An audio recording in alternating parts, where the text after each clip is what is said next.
This is our film pitch for a movie we're calling Hotline Miami. So, the film's title is obviously Hotline Miami. The reason of this is because it is named after a game which we're making an adaptation of. And secondly, Jacket, who is the main protagonist in the film, is being called by a company called Hotline Miami. The reason why we're making an adaptation of the game Hotline Miami is because there's a lot of lore behind it and we can adapt our own story through it to make it easier for us. The genre that we are making through this is a action crime, and our target audience is the male teenager to young adult, as this genre fits very well with the target audience and will be easy for us to create for this audience. Okay, so the film's budget will be a medium budget, as the elements used in the film will be very similar to those used in films such as Harry Brown and Running Scared. They were also medium budget films. Our narrative. It starts off with the character Jacket, with the complication that he can't remember anything. He has memory loss. And he's trying to remember these things while he's getting calls from the company Hotline Miami.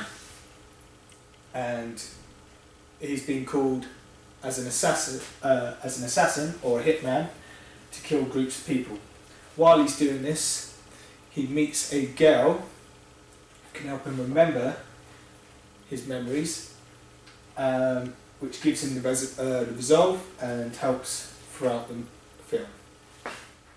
Okay, so the film's unique selling point is that it is a recreational film version of a very popular indie game which has won multiple awards. And it is also shot in a very retro style, as if it's being presented in the 1980s.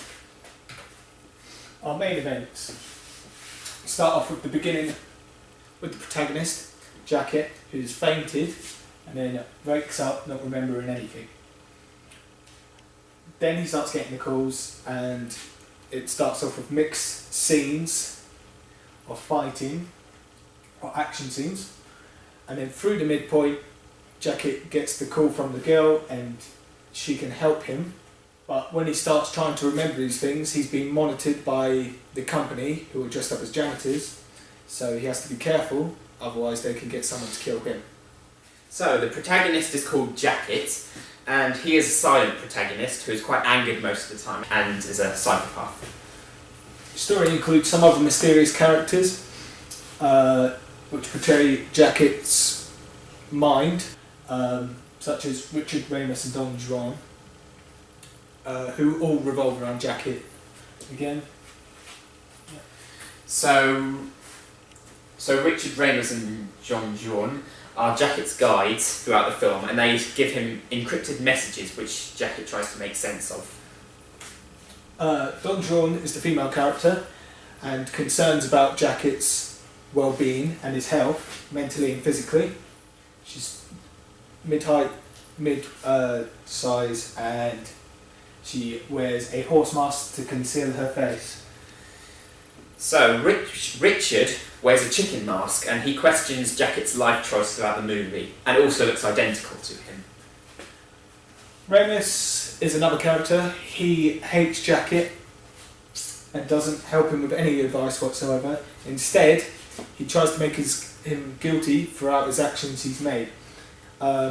He has a resemblance to a mafia member that Jacket kills and wears an owl mask. So, the film is supposed to be shot in Miami, but since the shots are set during night time, we'll have to show the shots through editing with neon lighting. And if not, we can just film through alleyways and apartments to give it that gritty feel. Obstacles to overcome. Jacket has to remember who he is and why he's doing these things. He overcomes this by trying to find the person that keeps on calling him, the female, and telling him how he can remember his memory. And the pacing of the film is we start off slow, explaining the character's depth, and then we build up speed to the trailer, gradually making it more intense to pull in the target audience so they want to see it.